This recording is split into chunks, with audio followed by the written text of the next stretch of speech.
All right, welcome back to Unleashed, the most legit Celtics podcast in the game. That's a fact, by the way. So if anyone ever walks up to you on the street, and I'm sure this is going to happen to you multiple times in your life, if they ever walk up to you on the street and say, hey, what's the most legit Celtics podcast? You tell them Unleashed. We got episode number 66 today, and we're talking Jaylen Brown, but 66 is kind of close to 666, and somehow, someway, Kyrie Irving has made his way into our agenda today. Coincidence? I don't really think so. But we will get into the Kyrie Irving situation, what he had said. It involves Kemba Walker. It involves maybe a little one-on-one game that they're going to play for Instagram viewers. We'll get into it. But we're talking Jaylen Brown first. And before we dig into Jaylen Brown, I want to talk about how this Jaylen Brown-focused episode came about. And, I've spent the last couple episodes thanking you at the beginning, saying, hey, you guys are really driving the content here.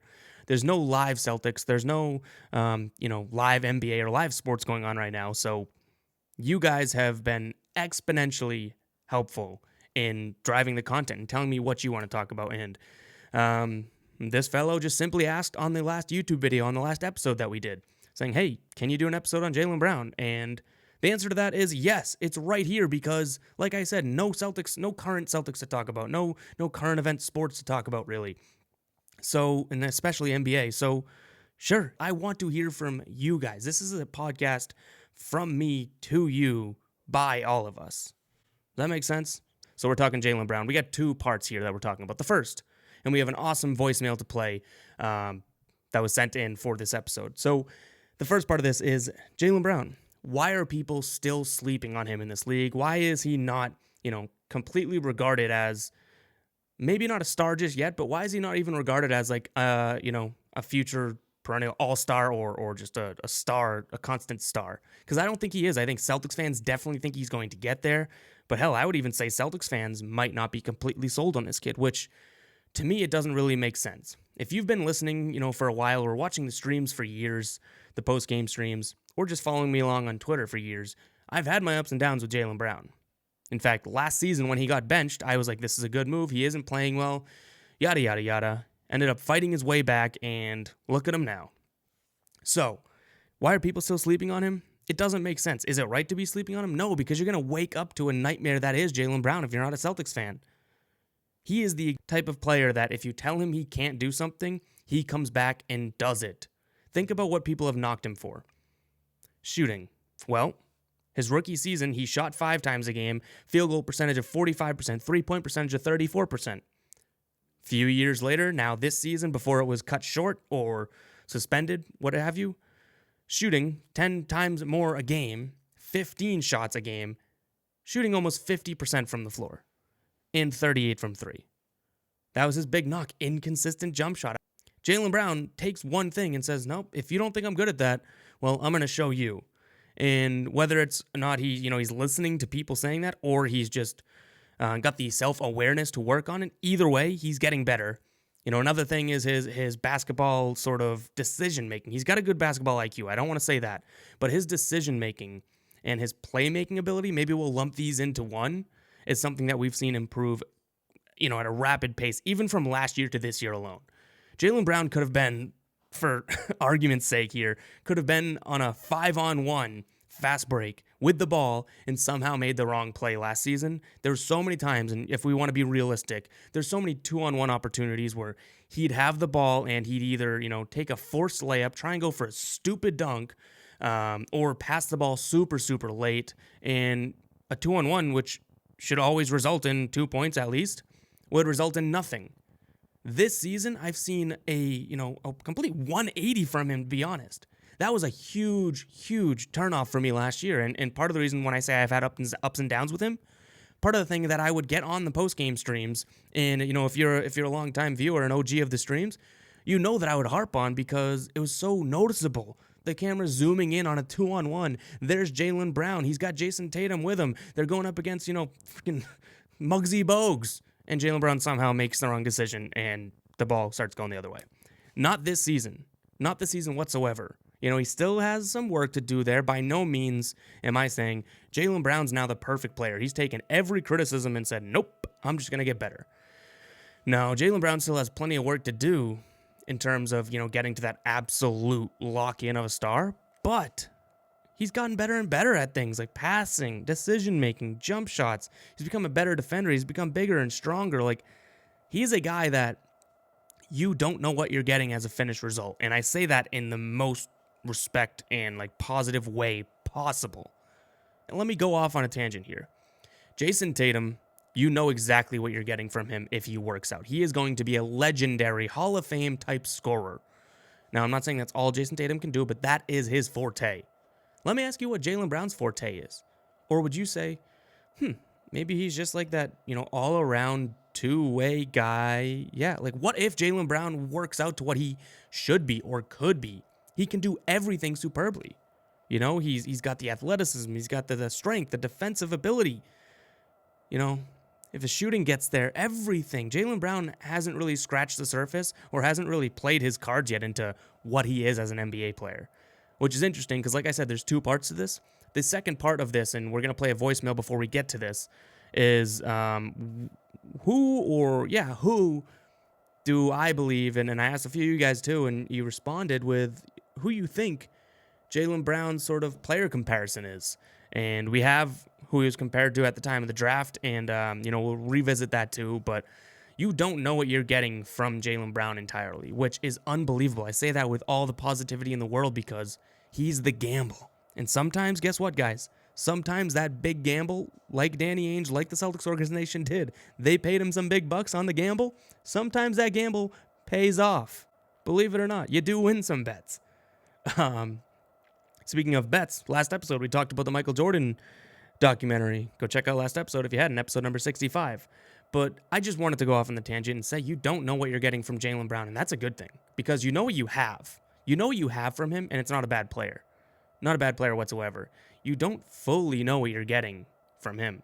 And I'm excited to see where that goes because if you're like me, if you believe in the kid, you realize that him at the pace he's growing and the work he's clearly putting in, the sky really is the limit for the kid. So let's play a voicemail. We got an awesome voicemail in. If you want to leave a voicemail for next episode, it's 617-302-6363. Let's play this voicemail because brings up a couple really interesting points here that I want to elaborate on. So here we go. Hey, Evan. This is Milo Luciano from Oakdale, Connecticut. I coach at St. Thomas More Prep School. I don't ever really speak on anything. I don't really care what other people's opinions are, care to argue. But I came across your tweet. Jaylen Brown is so interesting.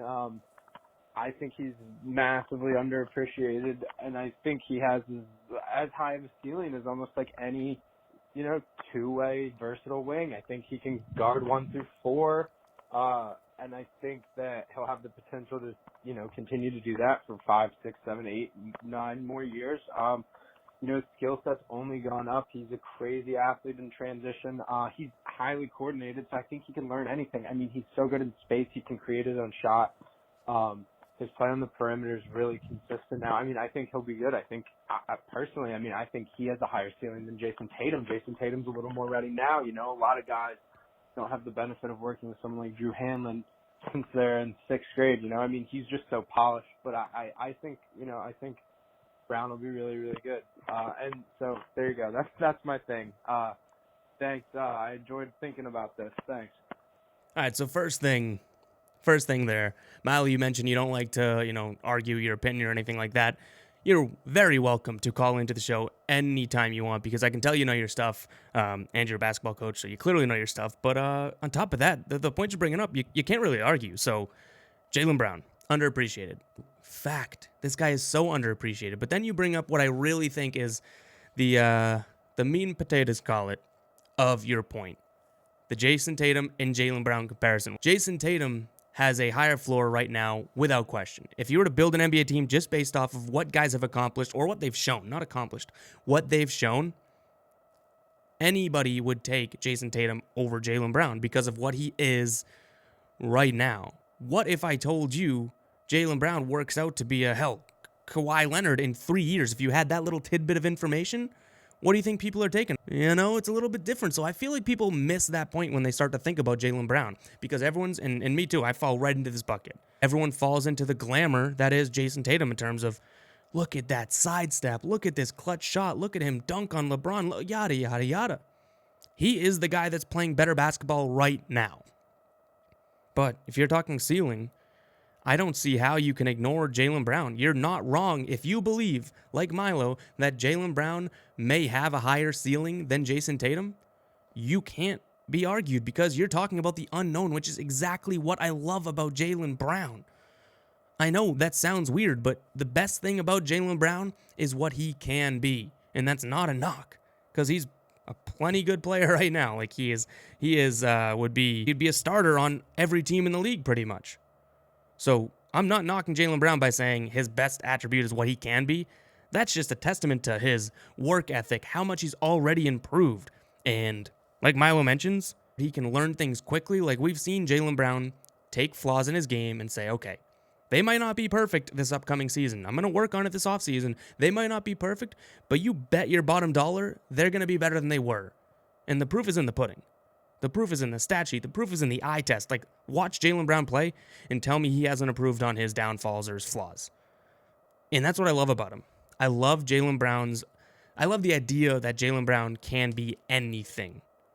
That's what you get when you have an absolute bona fide stud, superstar, star. Like, you have to do multiple things. And the fact that Jaylen Brown has the making to do a lot of things at a star level, I don't know. I know I'm reaching saying that he could be at that Kawhi level, but Jaylen Brown literally does so many things right and well, and he's getting better and better at not only the things that he does already, but is working on doing.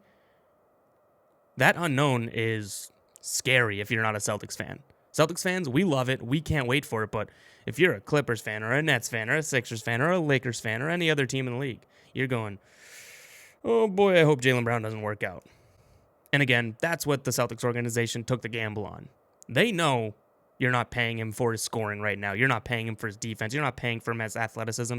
You're paying for the package that is Jaylen Brown. If a couple of those things take off like he has the potential to do, this guy is going to be dominant. And he could very well be better than Jason Tatum. I don't want that point from Milo here to go, over-harped on. Like, that needs to be said because it's true. I'm a huge Jason Tatum fan. I believe in Jason Tatum. But that's not at all a slight towards Jaylen Brown. Like, Jaylen Brown could just as well go out there next season and be like, I'm older. Told you guys, I'm the better player. We don't know. So let's get into the second part of this here. The player comp part of it. Now, I tweeted it out and we got a few recurring names. So a couple of the big names that we got from you guys that tweeted back at me. Jaylen Brown, play-wise is going to be a Vince Carter or Tracy McGrady or a Dwayne Wade. All of these with the disclaimer, a healthy Tracy McGrady, a healthy Dwayne Wade, a healthy Vince Carter. Now, I looked at his draft profile and his player comp around there. He was getting compared to the three names that I saw occurring often were Andre Iguodala, Jason Richardson, and Jimmy Butler. I don't think that those are far off, but I think Jaylen Brown could be better. Hell, I just spoiled that. I just told you Jaylen Brown could be Kawhi Leonard. Like, I don't think Jaylen Brown is necessarily... I don't think Jaylen Brown's able to be, comped to one specific guy. Jaylen Brown could really turn into any player. Jaylen Brown, I think, is going to be a mixture of any of these names we mentioned. That's what I love about it. Spoiler alert. You might not like that answer, but Jaylen Brown, I think Jaylen Brown... You pick any good part of any NBA player out there. Obviously, that is in that sort of shooting guard, small forward vein. I think Jaylen Brown, you could pull a lot of his game and say there's potential there. We'll have to wait and see. Like, we're not going to get our answer. I would like the Dwayne Wade, Andre Iguodala combination. Throw Jimmy Butler out the window. Throw Tracy McGrady out the window. Throw Jason Richardson and Vince Carter out the window. Give me a Dwayne Wade and Andre Iguodala combination there. And that's what I see Jaylen Brown being. What do you think of that? Let me know in the comments or tweet me at FGuyBoston. Now let's move on to Kyrie Irving. And if you want my sort of more broken down and written response to this, head over to GuyBostonSports.com. I did the minute it came out. Kind of got my reaction out there, and it's blown up on the site right now, so go check it out. And I have a poll included. So if you don't want to read this blog, just go to GuyBostonSports.com, most recent article at the time of recording, and answer the poll because Kyrie Irving challenged Kemba Walker to a game of one-on-one. Now, everyone was like, oh, that would be cool to see. That was Kyrie's quote. He said, I want that matchup. I know everyone wants to see it. True. But my first reaction was not, hey, I want to see that game too. My first reaction was, really, Kyrie? You've had the opportunities to play Boston. You've had the opportunity to play other teams that you left as well. And now it's like a one-on-one matchup where you'd have no teammates, you'd have no fans, and it's on your terms, a one-on-one game, which you specialize in. That's when you want to play basketball, not, fighting through a sore shoulder and playing in the TD Garden. It just kind of drove me nuts. Like, what is this guy's angle here? What is he thinking? Because, like I said, it's a one-on-one game, no teammates, no fans. You're not proving anything if you're Kyrie Irving here. You're not proving that, I'm the best because I beat Kemba Walker. No. And the one thing I mentioned in the blog too, and I'll say it here again, you don't think Kyrie Irving realizes this is a Celtics versus him type of deal? Why would he pick Kemba Walker? It's not like, just randomly pick Kemba Walker. No, this is his first tiptoe into the trying to get back at the haters. And that's real interesting because, he's always been the guy that acknowledges that, things are said about him, but almost acts like it doesn't bother him. Then why are you going out of your way to try and challenge the guy that replaced you? Weird move. And the fact that he thinks he would prove something, like in Kyrie's little messed up mind, this guy thinks, if I beat Kemba Walker, I prove all those haters wrong. What are you talking about, dude? There's no other reason he would challenge Kemba Walker to a game of one-on-one. That would be the weirdest coincidence of all time if he was like, yeah, I'm gonna challenge the guy that replaced me just cause. No, it has to do with the sort of F you to everyone that likes Kemba over Kyrie. But then we fall back on the idea of, why do we like Kemba over Kyrie? Because he's a better teammate. He's better. He makes everyone around him better. Why does a game of one-on-one matter? And whether or not Kyrie Irving beats Kemba Walker in that, it shouldn't change our opinion on, anything, which it won't. No one's going to be like, all right, I'm a fan of Kyrie. He just beat Kemba Walker. I hated him. I hated his guts, but now he beat Kemba Walker one-on-one. I'm back on the Kyrie train. No one's going to think that. Kyrie Irving's already dead to you if he's dead to you. A game of one-on-one, sure as shit, isn't going to matter. We still will love Kemba. And, I hate to give my opinion here. Kemba Walker is winning the poll right now. And like I mentioned, I say I don't want to, chalk this one up to Kyrie, but I do think Kyrie is probably the better one-on-one player than Kemba. I think they both are, they're both equal when in terms of 5-on-5 scoring. I think Kemba Walker is, right there with Kyrie. Kyrie's right there with Kemba Walker in terms of 5-on-5 scoring.